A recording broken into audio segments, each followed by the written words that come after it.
Welcome, church. My name is Isai, and I'm the worship director here at Light and Life. And I'm really excited to be here with you all to share a devotion with you. Today we are on day 15 of our 21-day fast. And the scripture that we'll be focusing on is in Deuteronomy 7:9. And we'll be talking about the God that is of 1,000 generations. So this is what Deuteronomy 7:9 says. Know therefore that the Lord your God is God.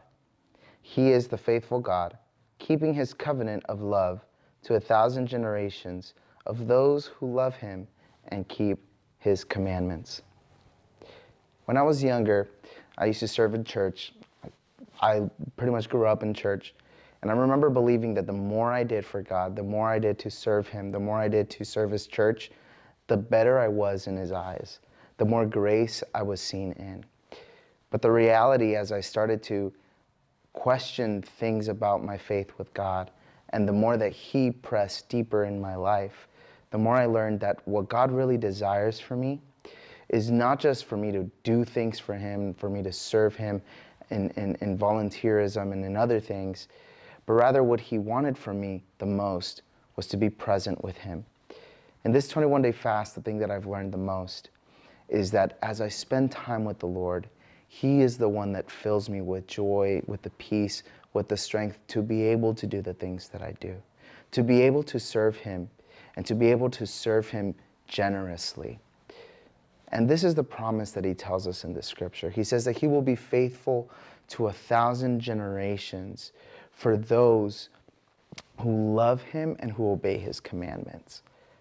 I want to challenge you, church, as we step into our fast together, as we continuously pray and seek the Lord together, and as we individually seek out devotion to God, that we may grow ever nearer to him, that we may fall in love with him and learn to trust in him, that we may obey his commandments and learn through this process how to serve the God who has been serving us for thousands of generations. The last thing I want to share to you is this. I believe that the enemy wants to destroy the peace of God in our lives. And for some of us, there are certain things, certain strongholds that have lasted from generation to generation. And I know that you can become aware of those through this time of prayer and fasting. But here's the second encouragement. God has come in the form of Jesus Christ to give us freedom from all things, from all sin, and from death.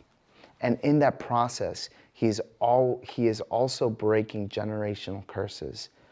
And so there are some generational curses in your life that God has already declared victory on, and that God has already said that those things are no more. Those strongholds do not belong in your life. So church, as you grow deeper in your devotion, also become aware of the promise of God to be the God of generations in your life. Not just in your life, but in the life of your children and your children's children.